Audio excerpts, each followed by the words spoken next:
नमस्कार दोस्तों, स्वागत है आपका हरीश अकेडमी में। हूं हरीश और आज हम देखने वाले हैं एमएस एक्सेल के अंतर्गत फंक्शन ऑप्शन को। इसमें कौन कौन से एक्सेल के अंतर्गत फंक्शन आते हैं और उनकी क्या फंक्शनैलिटी होती है, वो सारी चीजें हम इस वीडियो में डिस्कस करेंगे। एमएस एक्सेल के अंतर्गत महत्वपूर्ण जो फंक्शन है उनको हम डिस्कस करेंगे, जो एग्जाम में आते रहते हैं उनको भी हम देखेंगे, उनका कैसे हम उनको याद रख सकते हैं और कैसे उनके वर्क होता है, वो सारी चीजें हम देखेंगे। सबसे पहले हम देख लेते हैं टाइप ऑफ फंक्शन।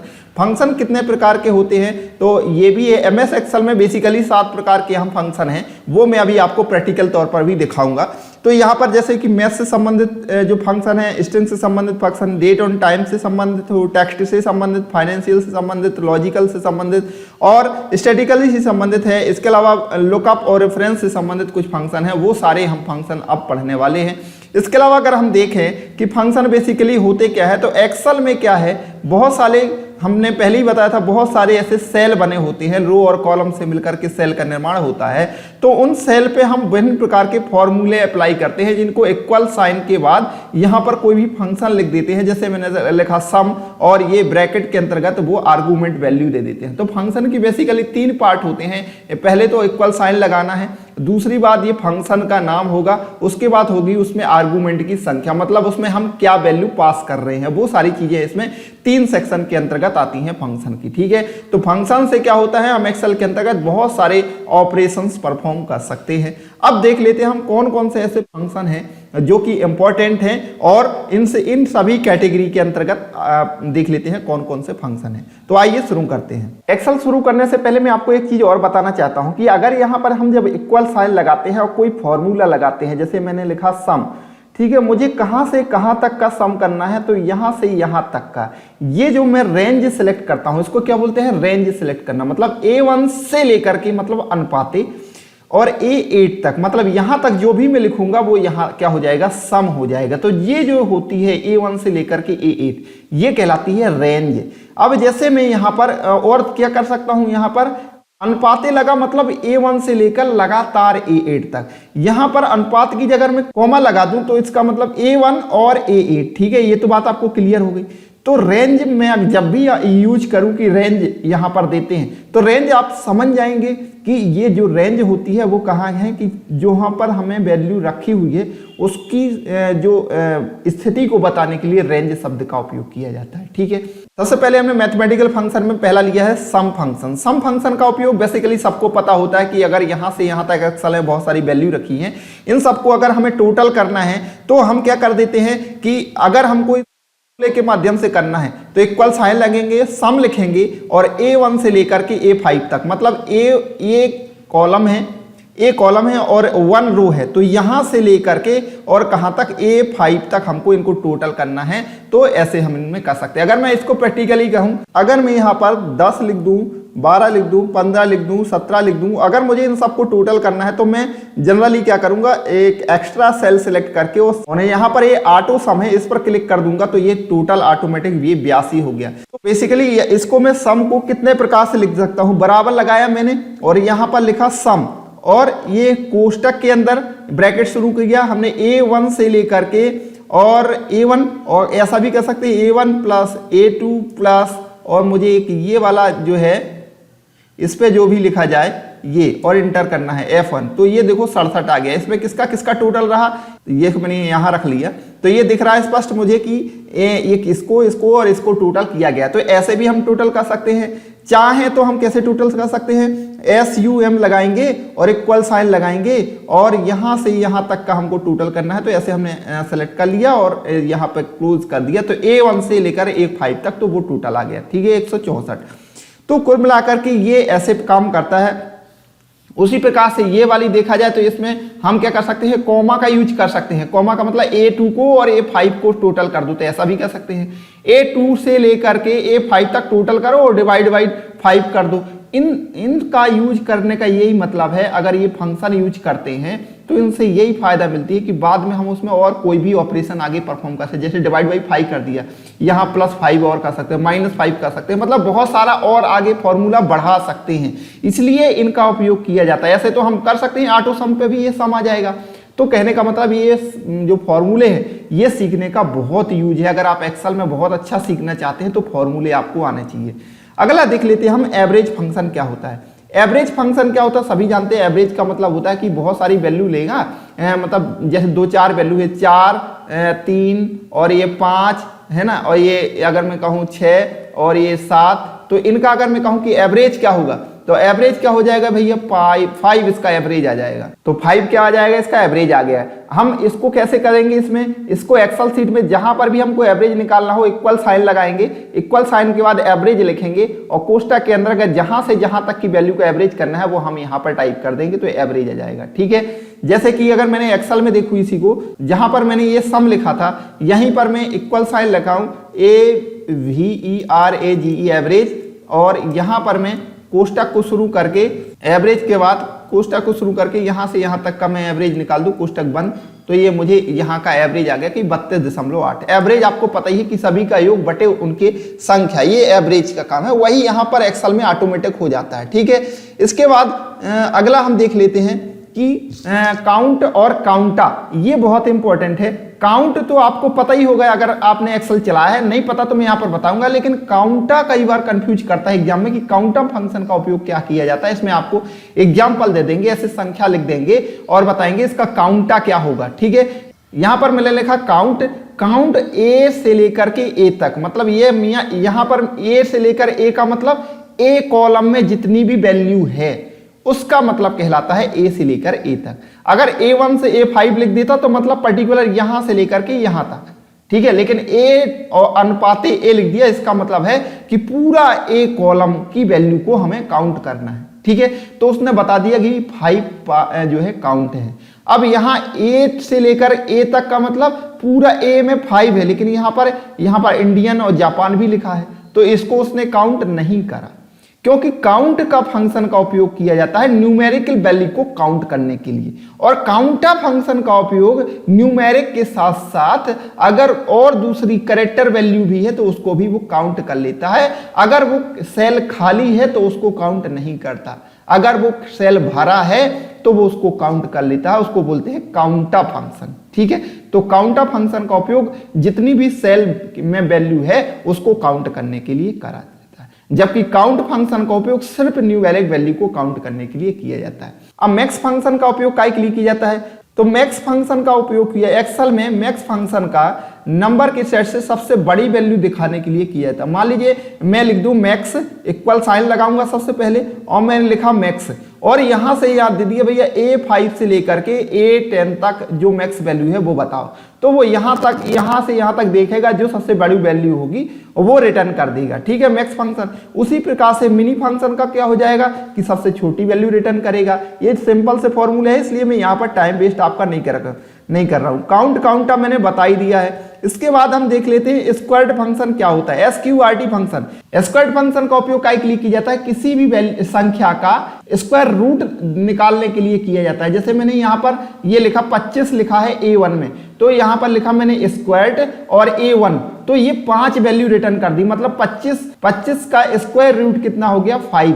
तो स्क्वायर रूट वैल्यू को निकालने के लिए स्क्वायर्ड फंक्शन का उपयोग किया जाता है। इसमें सिर्फ आर्गुमेंट में एक ही संख्या दी जाती है, मतलब ये कोष्टक के अंदर कोई एक संख्या दे देंगे, या हम इसको डायरेक्ट भी ऐसा लिख देते हैं SQRT, और कोष्टक के अंदर अगर हम 25 लिख दें तो भी हमारा आंसर क्या आएगा 5 आएगा। ठीक है, तो ये क्या करता है 25 का वो एलसीएम निकालेगा, और जो उसका 25 का एलसीएम निकालेगा 25, तो जो उसका स्क्वायर रूट बनेगा वो संख्या आपको आंसर में दे देगा। ठीक है, स्क्वायर रूट हो गया, ये बहुत ही आसान है। इसके बाद हम देख लेते हैं ऑड के फंक्शन क्या होता है। ऑड फंक्शन क्या होता है कि कोई भी हम संख्या आर्गुमेंट के रूप में देंगे। अब आर्गुमेंट आपको क्लियर हो गया होगा कि कोष्टक के अंदर जो संख्या दी जाती है वो आर्गुमेंट कहलाती है।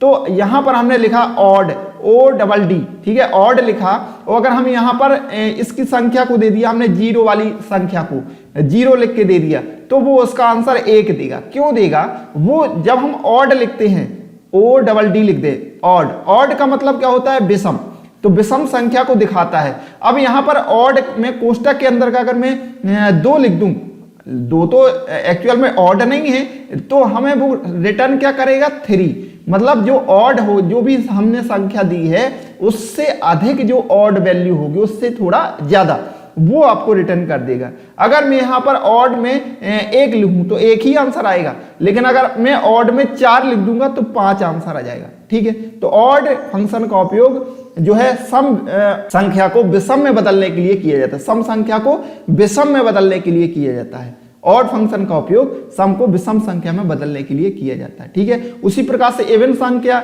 इवन फंक्शन का उपयोग क्या है? इवन जो फंक्शन है उसका उपयोग जो है विषम संख्या को सम में बदलने के लिए किया जाता है। जैसे मैंने यहाँ पर दिया b5, तो ये b है और ये b है और ये 5 है। ठीक है, तो ये 0 मैंने दिया यहाँ पर, तो 0 का 0 ही आ गया, लेकिन मैंने 1 दिया तो उसका क्या हो गया? 2 हो गया। अब मैं यहाँ 3 दूंगा तो उसका 4 हो जाएगा, 2 दूंगा तो 2 का 2 ही रहेगा। तो ये मतलब क्वेश्चन पूछा जा सकता है कि इवन या ऑड ODD और आपको यहाँ पर लिख देंगे 2। ठीक है, तो 2 का आंसर, इसका आंसर क्या रहेगा? तो इसका आंसर 3 आ जाएगा, 1 नहीं आएगा। ये कम नहीं करता, ये एक्स्ट्रा एक वैल्यू जो भी होगा ऑड संख्या वो आपको रिटर्न कर देगा। ठीक है, तो इसके बाद हम देख लेते हैं मोड फंक्शन क्या होता है। तो मोड फंक्शन का उपयोग काय के लिए किया जाता है? मोड फंक्शन का उपयोग शेषफल को रिटर्न करने के लिए किया जाता है ना। इसमें क्या है, 2 संख्या आर्गुमेंट के रूप में पास की जाएंगी। जैसे मैंने पहली संख्या दी 5 और दूसरी संख्या दी कॉमा में 3, तो ये क्या करेगा? इसको भाग कर देगा, 3 एकम 3 और शेषफल कितना बचा? 2। तो जो शेषफल बचा वो आपको यहाँ पर रिजल्ट के रूप में दे देगा। इसका उपयोग कई बार बहुत इंपॉर्टेंट केस में किया जाता है। जब हम बहुत सारे फॉर्मूले यूज करेंगे तो ये हमें बहुत जरूरत पड़ती है कि अगर जो भी शेषफल वैल्यू है उसको प्राप्त करने के लिए मोड फंक्शन का उपयोग किया जाता है। जैसे मैंने यहाँ पर मोड लिखा, इक्वल साइन मोड लगा और C6 में और D6 को कर दिया तो कॉमा लगा के, तो इसका आ गया 0, क्योंकि 3 दूनी 6 पूरा चला जाएगा तो शेषफल क्या बनेगा? 0। तो इस प्रकार से मोड फंक्शन का उपयोग शेषफल को रिटर्न करने के लिए किया जाता है। अगर पावर की बात करें तो समझ गए होंगे, पावर का मतलब किसी संख्या की घात की गणना करने के लिए किया जाता है। जैसे 2 के ऊपर 2 करना है मुझे तो 4 आ जाएगा। तो इसमें भी 2 संख्या आर्गुमेंट के रूप में, पहली होगी नंबर, दूसरी होगी पावर। जैसे मैं 2 के ऊपर 5 की पावर चढ़ाना चाहता हूं तो यहाँ पहले 2 दूंगा और यहाँ कॉमा लगा के 5 लिख दूंगा, तो 2 दूनी 4, दूनी 8, दूनी 16, ऐसे आ जाएगा। इसका 5 बार जिसका इंटू मल्टीप्लाई होगा, 2 दूनी 4, दूनी 8, दूनी 16, दूनी 32 आंसर आ जाएगा। ठीक है, तो इस प्रकार से पावर फंक्शन का उपयोग एक संख्या को दूसरी संख्या को घात चढ़ाने के बाद जो रिजल्ट आता है उसको दिखाने के लिए किया जाता है। इसके बाद देख लेते हैं एब्सोल्यूट फंक्शन।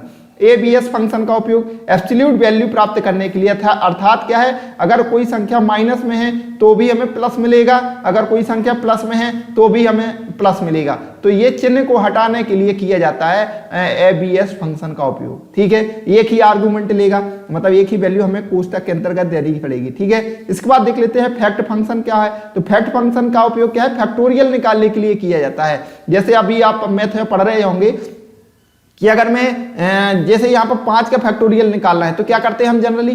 5 गुणे 4 गुणे 3 गुणे 2 गुणे 1, तो ये क्या आ जाता है? 120। तो उसी प्रकार से ये एक संख्या आर्गुमेंट में लेगा, उसका जो फैक्टोरियल होगा वो आपको दे देगा। जैसे कि 0 का फैक्टोरियल 1 होता है और 2 का फैक्टोरियल 2 ही होगा, लेकिन 6 का फैक्टोरियल क्या हो जाएगा?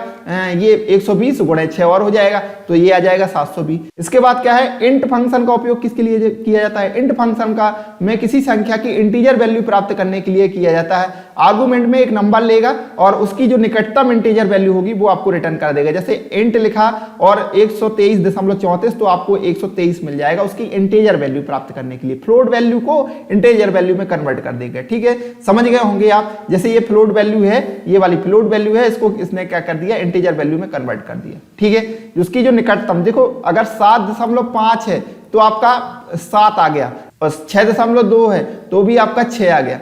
क्योंकि ये माइनस में है इसलिए 7 आया, ये पॉजिटिव में है इसलिए 6 आया। ठीक है, तो यहां पर अगर आपको नहीं समझ में आया तो मैं एक चीज आपको क्लियर करना चाहता हूं कि अगर मैंने 4.5 दिया है, ठीक है, तो आपका जो निकटतम अंक कहलाएगा वो 4 कहलाएगा। लेकिन अगर 0.5 से 1 भी ज्यादा है, 4.6 होता तो आंसर आपका 5 आ जाता।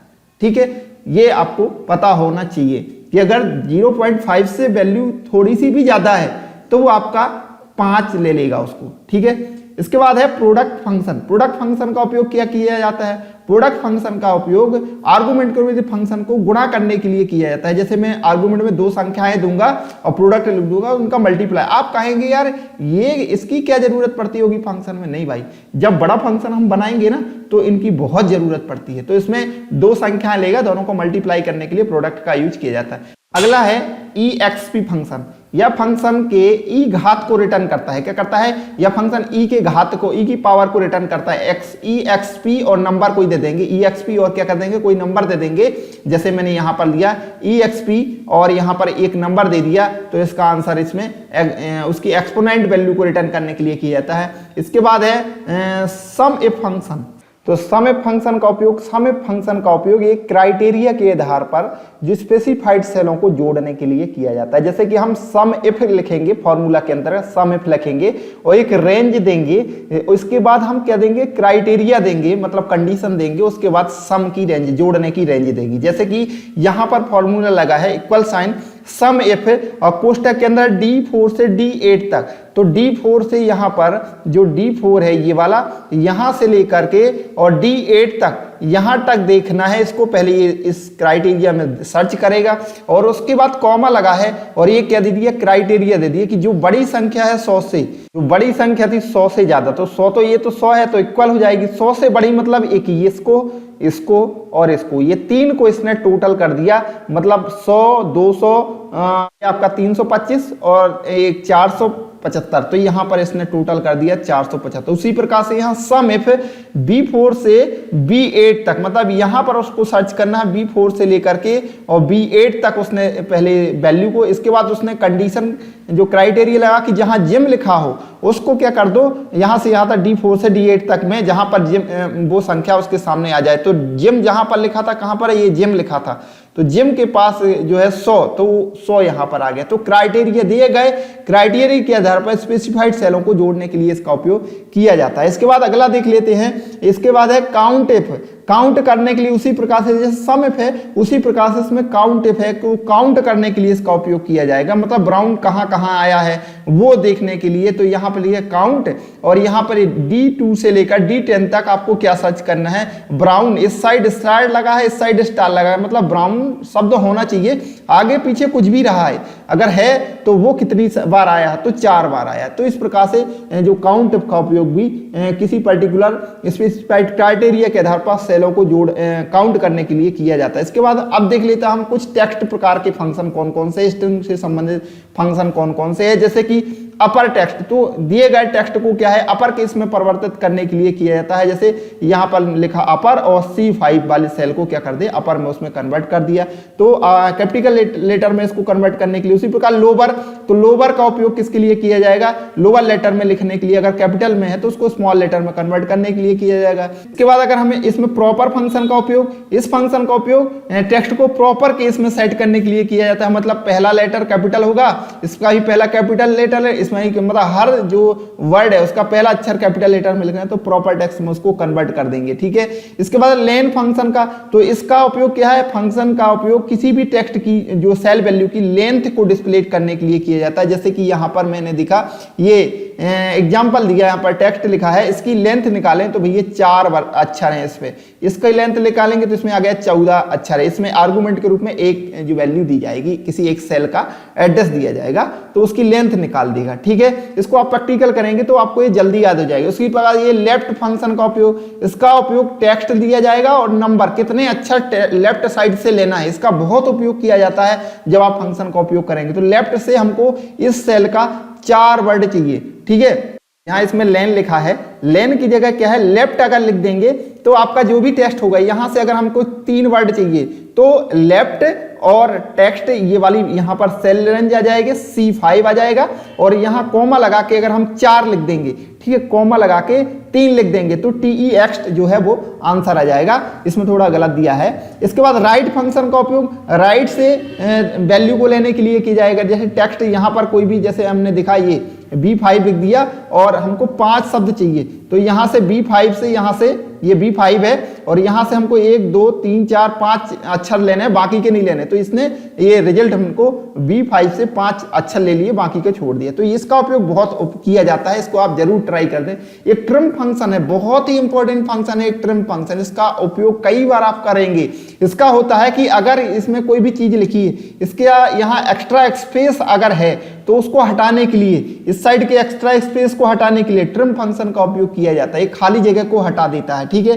तो ये एक ही वैल्यू को उसमें लेगा आर्गुमेंट में और उसको ट्रिम करके दे देगा, ठीक है। इसके बाद देख लेते हैं अगला फंक्शन कौन सा है। जैसे ये बहुत सारा ऊटपटांग अगर मैटर आता है, इसमें बहुत सारे एक्स्ट्रा स्पेसेस हैं, तो इसको हटाने के लिए हम ट्रिम फंक्शन का उपयोग करेंगे, तो एक्स्ट्रा जो स्पेस होंगे वो हट जाएगा। इसके बाद है मिड फंक्शन।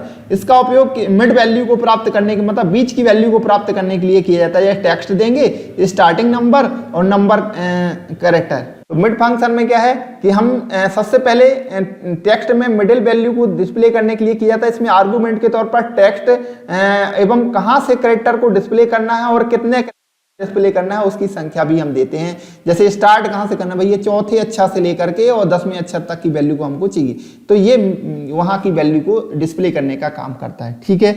जैसे यहां पर हमने दे दिया कि ये कैट आ गया, इसमें हमने क्या लगाया मिड B4 से, मतलब इस वाली संख्या में हमको C4 मतलब 5वीं संख्या से लेकर और 3 कैरेक्टर चाहिए। 5वें संख्या से लेकर 3 कैरेक्टर, तो 1 2 3, चौथा स्पेस हो गया, 5वां 6वां 7वां, 3 अक्षर यहाँ पर आ गए, तो कैट आ गया आंसर आपका।